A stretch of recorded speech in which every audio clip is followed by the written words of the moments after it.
Assalamualaikum warahmatullahi wabarakatuh. Kami dari kelompok 6 ingin mempresentasikan hasil UAS kami yang berjudul Resources Mismanagement in Sudan. Kelompok kami yang beranggotakan saya sendiri, Arilay Dunasti, Adika Fahraya, Ratu Nabila Surahman, Talita Fedi Gracia, dan Windy Astuti. Selanjutnya masuk ke latar belakang. Sudan adalah negara yang kaya akan sumber daya alam dan manusia. Sumber daya utama Sudan yang berkontribusi pada pembangunan ekonomi negara adalah pertanian dan industri minyak. Sumber daya minyak bumi ditemukan di Sudan Utara dan Selatan. Distribusi sumber daya pasca kolonial yang tidak merata mengakibatkan etnis Arab Muslim yang mendominasi Sudan Utara memainkan peran strategis dalam pemerintahan Sudan setelah mewarisi kekuasaan dari pemerintah kolonial Inggris. Minyak adalah bahan utama Sudan dalam kegiatan ekonomi negara itu. Minyak memainkan peran penting dalam perekonomian Sudan. Ekstraksi minyak dimulai pada pertengahan 1970-an dan memenuhi semua energi dan kebutuhan ekonomi rakyat Sudan. Daerah yang diindikasikan memiliki sumber minyak potensial adalah di wilayah Kordofan di Sudan Selatan dan di Provinsi Laut Merah. Menurut data 2001, Sudan memproduksi sekitar 209.100 barel minyak per hari dengan total konsumsi 50.000 barel minyak per hari. Meningkatkan produksi dan ekspor minyak merupakan tantangan bagi perekonomian Sudan. Keinginan Presiden Meri jelas menuai rasa tidak suka dari kubu Sudan bagian selatan yang juga ingin mendapatkan keuntungan dari aktivitas penghilangan minyak di kawasan tersebut. Hasil dari industri minyak yang mayoritas didapat dari daerah Sudan bagian selatan sebagian besar difokuskan untuk pembangunan di Sudan bagian utara. Dengan adanya eksploitasi sepihak ini, penduduk di Sudan bagian selatan semakin terpuruk karena distribusi hasil minyak bumi yang tidak seimbang dan kurangnya basic service yang tidak disediakan oleh pemerintah pusat Sudan. Hal ini kemudian menuntut agar Sudan Selatan memisahkan diri dari pemerintah pusat Sudan melalui gerakan separatis SPLA People's Liberation Army. Selain minyak, hasil pertanian juga merupakan sumber penting ekonomi Sudan. Seperempat pendapat ekspor berasal dari kapas dan wijen. Namun pendapatan pertanian terkonsentrasi hanya pada pemerintah pusat di Sudan Utara, sementara mereka diabaikan di Sudan Selatan. Ketidakpuasan terhadap ketidakadilan pemerintah pusat di Khartoum inilah yang kemudian menjadi salah satu penyebab berdirinya gerakan separatis SPLA di Sudan Selatan. Selama pemberontakan Sudan Selatan sangat setia kepada Inggris. Amerika Serikat hampir tidak memiliki pengaruh atas pemberontak Sudan Selatan. Namun seiring perkembangannya, AS menjadi pendukung Sudan Selatan. Dukungan AS untuk Sudan Selatan tercermin dalam pelatihan dan mempersenjatai kelompok pemberontak Sudan Selatan SPLA.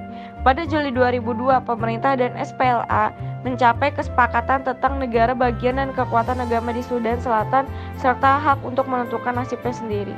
Kesepakatan itu dinamakan Protokol Machakos. Ditetapkannya hak menentukan nasib sendiri, pembagian kekayaan dan kekuasaan di dalam Protokol Machakos ini merupakan suatu hal yang sangat berbahaya.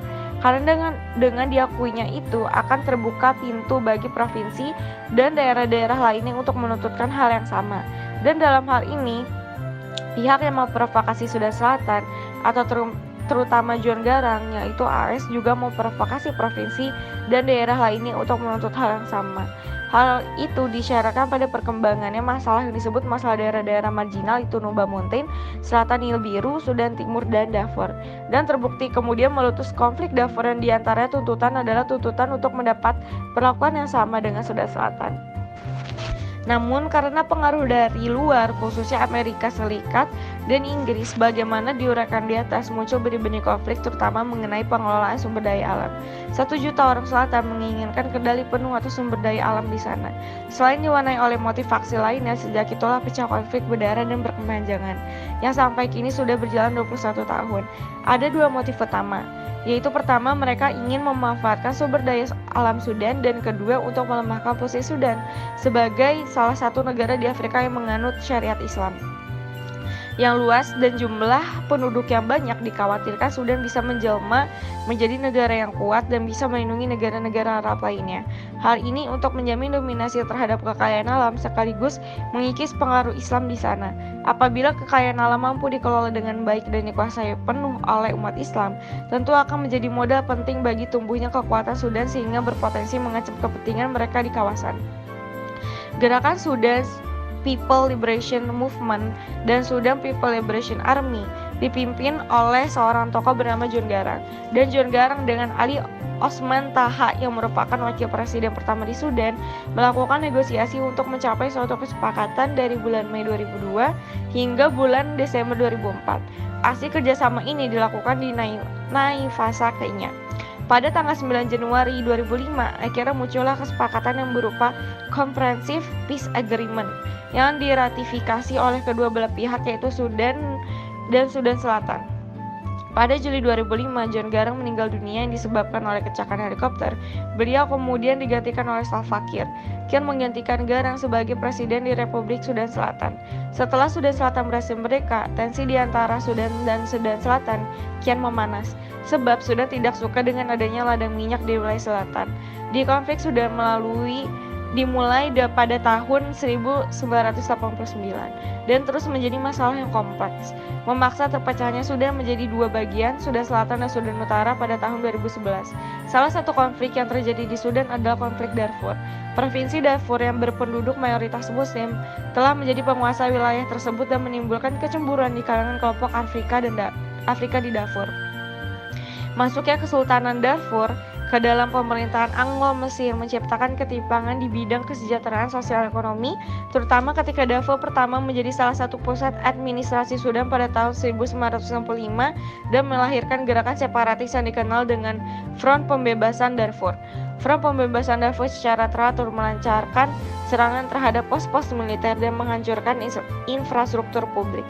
2 minggu kemudian, kelompok tersebut berganti nama menjadi Sudan Liberation Movement dan semakin kuat ketika kelompok separatis lain bernama Justice and Equality Movement bergabung untuk menghadapi gerakan separatis SLM dan JM. Pemerintah Sudan membentuk pasukan bernama Janjaweed. Tentara Janjaweed yang dilatih pemerintah Sudan hanya memperburuk situasi dengan melakukan serangan terhadap warga sipil. Lebih buruk lagi, perempuan di kamp-kamp pengungsi berulang kali diculik dan perkosa oleh Janjaweed. Pemerkosaan juga terjadi di hutan di mana para wanita mengumpulkan kayu bakar dan air untuk para pengungsi kamp. Setelah pemerkosaan besaran dan kekerasan seksual, kehamilan yang tidak diinginkan itu meningkat. Hal ini mempengaruhi perempuan Darfur baik secara fisik maupun psikologis. Selain menjadi korban pemerkosaan, perempuan di Darfur menjadi sasaran praktik kekerasan yang dikenal sebagai mutilasi alat kelamin perempuan. Pemerkosaan dan kekerasan yang dilakukan oleh tentara Janjaweed untuk tujuan program pembersihan etnis Fur, Jaghawa, dan Masalit yang dikirim langsung oleh pemerintah Sudan. Terdapat aktor-aktor domestik yang berperan dalam kasus ini. Untuk aktor antagonis yang terlibat dalam kasus ini ada presiden dari Sudan yaitu Jafar Nimeri, di mana Nimeri dalam masa pemerintahannya menegaskan batas antara Sudan bagian selatan dan Sudan bagian utara serta wilayah eksplorasi minyak. Tetapi saat ditemukannya cadangan minyak di salah satu kawasan Sudan Selatan yaitu Bentiu dalam jumlah yang besar, Jafar Nimeri melakukan tindakan yang kontroversial dengan melakukan eksploitasi atas wilayah tersebut secara sepihak. Hal ini tetapi saat ditemukannya cadangan minyak di salah satu kawasan Sudan Selatan yaitu Bentiu dalam jumlah yang besar, Jafar Nimeri melakukan tindakan yang kontroversial dengan melakukan eksploitasi atas wilayah tersebut secara sepihak. Hal ini membuat kubu Sudan Selatan merasa geram atas tindakan Nimeri karena mereka juga ingin mendapatkan bagian dari keuntungan tersebut. Hasil dari eksploitasi tadi digunakan untuk membangun dan memajukan Sudan Utara. Hal ini lantas membuat masyarakat Sudan Selatan marah karena ketidakadilan yang dilakukan oleh Nimeri. Dengan adanya peristiwa ini, Sudan Selatan semakin terpuruk dikarenakan hasil dari minyak bumi tidak didistribusikan secara merata dan kurangnya pelayanan yang disediakan oleh pemerintah. Selanjutnya terdapat salah satu aktor lagi yaitu Sudan's People Liberation Army atau SPLA dan Sudan Replace Liberation Movement atau SRLM yang dipimpin oleh John Garang. Merupakan kelompok gerakan separatisme di Sudan yang dimana mereka melakukan aksi ini dikarenakan ketidakadilan yang ditunjukkan oleh pemerintah.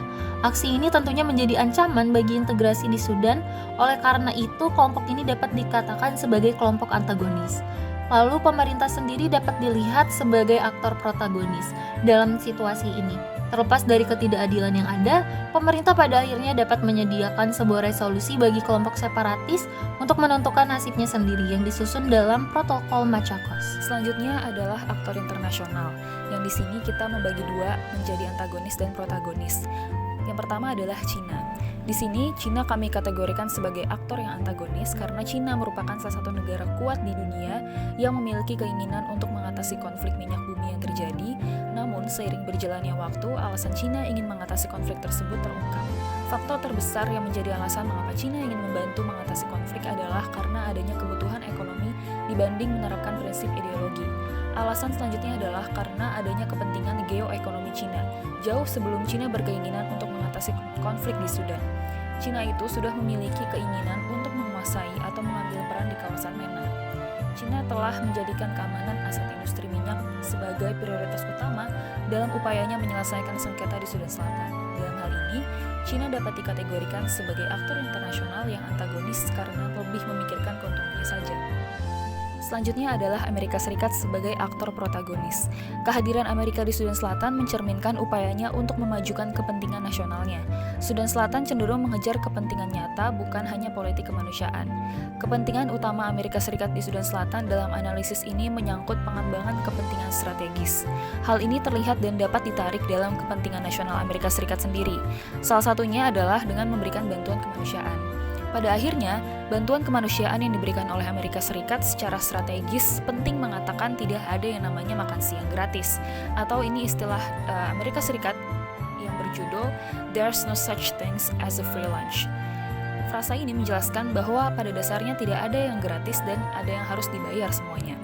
Meski bantuan luar negeri, bantuan kemanusiaan merupakan salah satu alat untuk mewujudkan kepentingan strategis negara pemberi bantuan, lalu menciptakan manfaat strategis yaitu pekerjaan yang melindungi kepentingan demokrasi negara penerima, mendukung perdagangan bebas, mempertimbangkan menawarkan layanan dan pendidikan.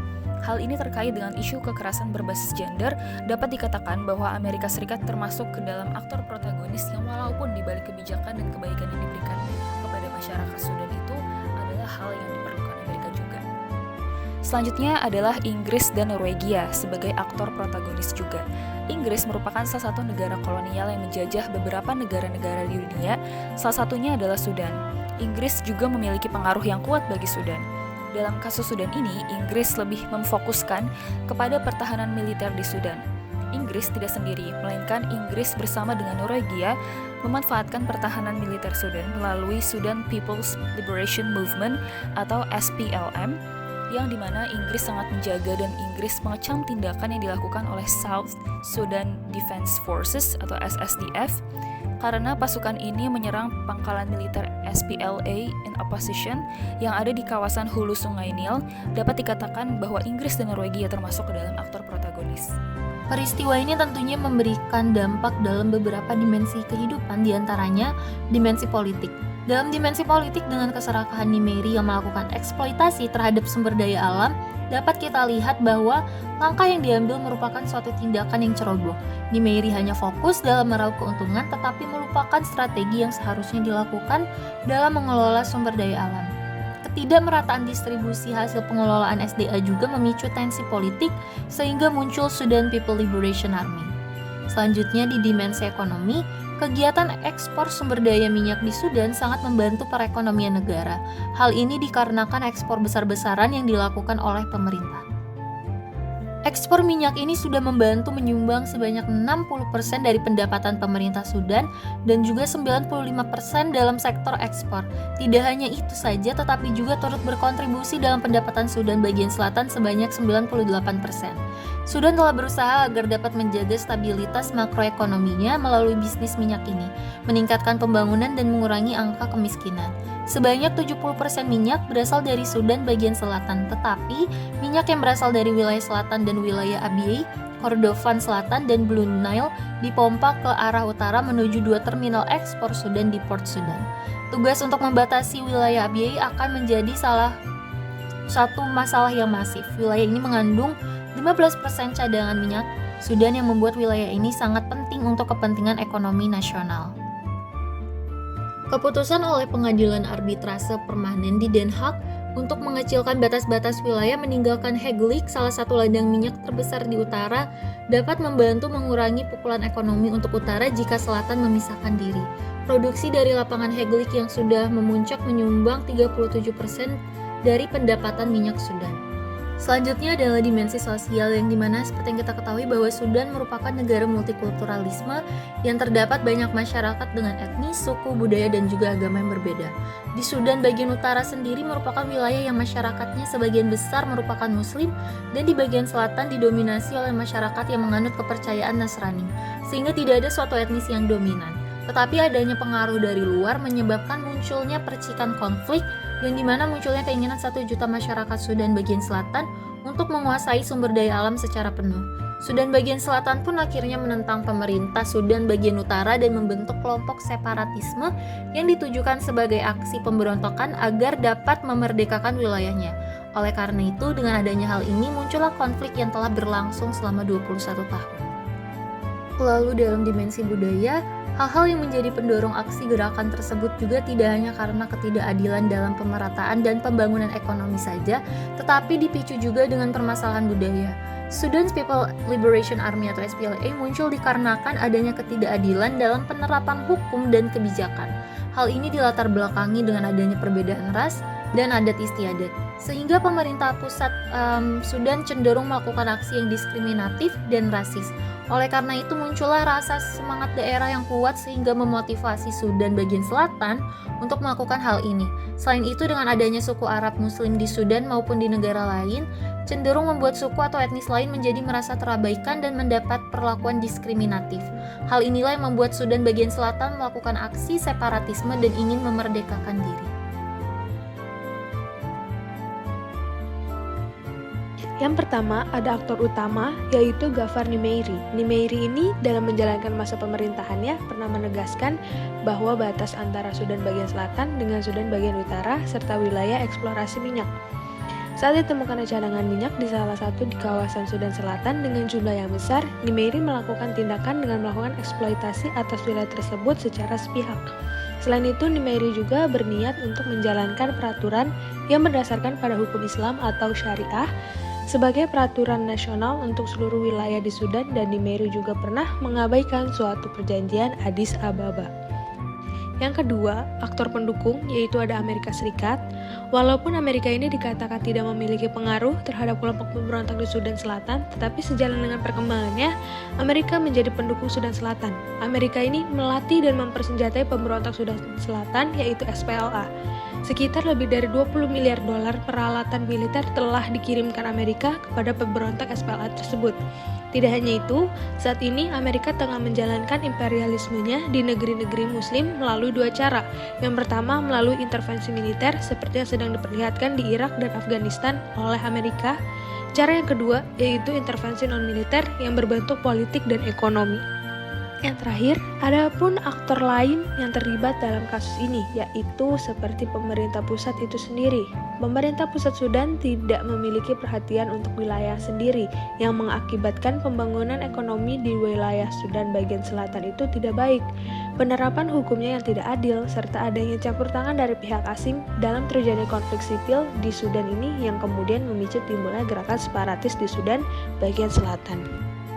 Selanjutnya adalah tantangan yang dihadapi. Sudan Selatan telah mengalami kerawanan pangan dan gizi buruk sejak kemerdekaannya. Sudan Selatan merupakan negara baru yang sebagian besar pendapatannya berasal dari luar negeri berupa ekspor minyak. Sudan Selatan menghadapi masalah kerawanan pangan yang serius karena rendahnya produksi dengan domestik per kapita, kekeringan tahunan, kemiskinan yang meluas, dan ketidakstabilan politik. Namun, perang saudara yang pecah pada akhir tahun 2013 menyebabkan produksi minyak hampir terhenti total, dan ekonomi terus menurun hingga negara tersebut mengalami kekurangan pangan. Sudan Selatan menempati urutan kedua sebagai negara dengan tingkat inflasi tertinggi di dunia setelah Venezuela. Saat itu, ekspor minyak anjlok dari 300.000 barel per hari menjadi hanya setengahnya. Masalah tersebut menjadikan Sudan Selatan sebagai negara baru yang mengalami krisis pangan dan malnutrisi.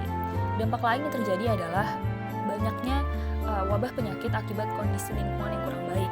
Berdasarkan survei yang dilakukan oleh Children's Health Service of South Sudan, dilaporkan bahwa 1 dari 4 anak di bawah usia 5 tahun mengalami stunting, dan 1 dari 3 anak memiliki berat badan ringan. Hal ini disebabkan karena mereka tidak mendapatkan nutrisi yang cukup. Krisis pangan di Sudan juga disebabkan oleh kekurangan pangan yang dibantu oleh kondisi cuaca yang tidak stabil yang menyebabkan hasil panen itu buruk. Sedangkan Sudan Selatan bergantung pada ekonomi yang berbasis produk pertanian dan sebagian lagi pada ekspor minyak mentah.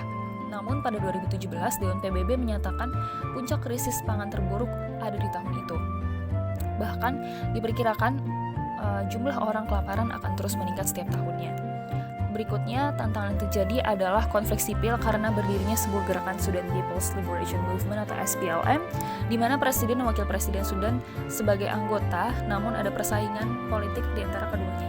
Presiden Sudan Selatan menyatakan wakilnya mencoba untuk mengambil alih kekuasaan dan bahkan menyebarkan konstitusinya sendiri.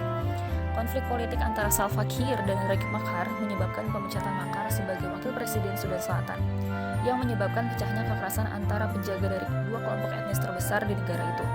Antara pihak-pihak yang bertikai telah meningkat dan menyebar. Di beberapa daerah, kelompok etnis Dinka berafiliasi dengan Presiden Salva Kiir dan kelompok etnis Nuer mendukung Machar. Ada ancaman bahwa pemberontak menargetkan kelompok etnis Dinka, sementara tentara menargetkan Nuer. Kekacauan semakin memburuk ketika Kiir mengumumkan bahwa Machar telah berusaha untuk melakukan kudeta di ibu kota Sudan Selatan tersebut. Selanjutnya yaitu strategi yang dilakukan oleh pemerintah Sudan dalam menangani kasus di atas. Yang pertama, penandatanganan Declaration of Principle pada Mei 2005. Deklarasi ini ditandatangani oleh pemerintah Sudan dan SPLMA dengan isi di antara lain: yang pertama, saling menghormati setiap keanekaragaman yang ada di Sudan. Dua, adanya partisipasi dari warga Sudan dalam pembuatan kebijakan tanpa memandang etnis, agama maupun gender. Tiga, adanya wakil rakyat di institusi pemerintah pada level nasional. Empat, kekayaan nasional yang harus didistribusikan secara merata. Lima, bantuan kemanusiaan yang akan disediakan sebagai perwujudan prinsip kemanusiaan. Dan yang terakhir, pengungsi boleh kembali ke tempat asal mereka sesuai dengan hukum internasional. Strategi kedua yaitu penandatanganan Comprehensive Peace Agreement atau CPA pada 9 Januari 2005. Isi dari salah satu dari 6 protokol CPA ini adalah perjanjian tentang pembagian kekayaan. Ketentuan bagi hasil tersebut merupakan fitur utama daripada CPA karena Sudan sudah sangat bergantung pada pendapatan minyak. CPA di sini berperan untuk mengamanatkan bahwa 2% dari keseluruhan pendapatan dibagi oleh daerah penghasil minyak, kemudian sisanya akan dibagi rata antara pemerintah Sudan Selatan dan pemerintah nasional dan negara bagian Sudan Utara. Strategi ketiga yaitu penandatanganan Darfur Peace Agreement atau DPA yang ditandatangani di Abuja pada Mei 2006.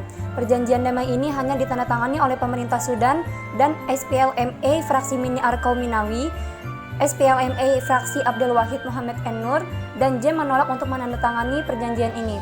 Ketentuan-ketentuan dalam DPA yaitu pembagian kekayaan, pembagian kekuasaan, dan juga keamanan. Yang keempat yaitu swastanisasi BUMN, dan yang terakhir privatisasi. Selanjutnya yaitu prospek keberhasilan. Yang pertama dalam aspek ekonomi, prospek keberhasilan Sudan dalam aspek ekonomi dapat dikatakan berhasil. Dapat dilihat dari pertumbuhan ekonomi Sudan yang menunjukkan pertumbuhan yang signifikan. Tercatat pada tahun 2005 pertumbuhan ekonomi Sudan hanya mencapai angka 8% dan kemudian meningkat sebesar 1,6% pada tahun 2006 menjadi 9,6%. Dunia menilai bahwa Sudan sebagai salah satu negara yang tercepat pertumbuhan ekonominya di benua Afrika. Yang kedua dalam menangani SPLM. Dalam menangani SPLM ini Sudan dikatakan berhasil karena dari perjanjian terakhir yaitu DPA yang berisikan tentang yang pertama pembagian kekuasaan di mana para pemberontak mendapatkan posisi sebagai asisten senior presiden. Posisi ini adalah posisi tertinggi keempat di Sudan. Selain itu para pemberontak juga menjadi kepala Traditional Darfur Regional Authority atau TDRA. Namun pembagian kekuasaan ini hanya untuk kelompok yang menandatangani DPA. Dan yang kedua yaitu dalam keamanan, adanya gencatan senjata bagi para kelompok bersenjata, di mana kelompok bersenjata juga harus mundur dari wilayah yang mereka kuasai. Demilitarisasi Janjaweed menjadi tanggung jawab GNU dengan persetujuan African Union Mission in Sudan dan Komisi Gencatan Senjata. Melalui DPA juga dibuat zona demilitarisasi dan rute bantuan kemanusiaan untuk internally displaced persons. Selanjutnya ada teori. Kelompok kami menggunakan dua teori, yaitu teori resources curse dan juga teori resources war. Untuk teori resources curse, setiap negara yang memiliki sumber daya alam yang melimpah seperti minyak dan gas memiliki kinerja pembangunan ekonomi dan tata kelola pemerintahannya yang kerap kali lebih buruk dibandingkan negara-negara dengan sumber daya alam yang lebih kecil. Sedangkan teori resources war, adanya konflik sumber daya yang dipicu oleh perselisihan atas sumber daya alam yang ada di wilayah tertentu. Dari kedua teori yang telah disebutkan, adapun kaitannya dengan kasus yang kami bahas. yaitu dengan berlimpahnya sumber daya minyak dan pertanian, pemerintah berusaha untuk memberikan batasan terhadap negara Sudan Utara dan Selatan, termasuk eksplorasi minyak dan gas. Namun setelah ditemukannya cadangan minyak yang besar di wilayah Bentiu, Sudan Selatan, Presiden Gafar Nimeiri berniat untuk mengeksplorasinya secara sepihak. Selanjutnya, sikap kami terhadap kasus. Sikap kami terhadap kasus Sudan Selatan ini adalah netral. Alasan kami memilih untuk netral adalah dikarenakan dari awal konflik ini terjadi sebabnya Sudan memiliki sumber daya alam yang sangat amat berlimpah, khususnya untuk sektor minyak bumi. Namun satu sisi di balik melimpahnya sumber daya alam yang ada di Sudan, masyarakat Sudan sendiri tidak bisa mengelolanya dengan baik dan menyebabkan sumber daya alam yang ada terlantar dan tidak dikelola.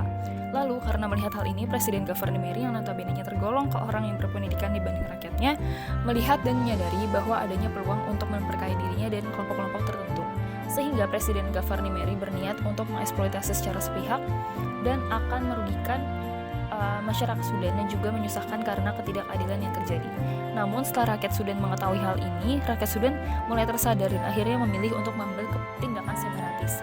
Menurut kelompok kami, masyarakat Sudan terbilang wajar melakukan hal itu, karena dengan masyarakat Sudan melakukan tindakan separatis itu berarti mereka menolak dan tidak terima begitu saja dengan keputusan yang diambil oleh pemerintah setempat. Hal ini dapat mengarah juga dengan demokrasi yang dimana karena konflik tersebut masyarakat berharap suaranya akan didengarkan oleh pemerintah.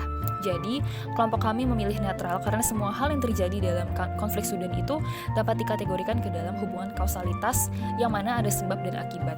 Seandainya masyarakat bisa mengetahui cara yang baik dan benar dalam mengelola sumber daya alam khususnya minyak bumi yang ada di Sudan dan juga dikelola sesuai regulasi yang berlaku, pemerintah tidak akan seenaknya mengelola secara sepihak dan sembarangan dengan sumber daya alam yang ada. Tapi tindakan yang dipilih pemerintah untuk mengeksploitasi secara sepihak juga sangat salah. Seperti yang diketahui, pemerintah itu menampung aspirasi rakyat dan memikirkan rakyat dan bekerja untuk rakyat. Segala kebijakan dan keputusan yang diambil itu hanyalah untuk rakyat.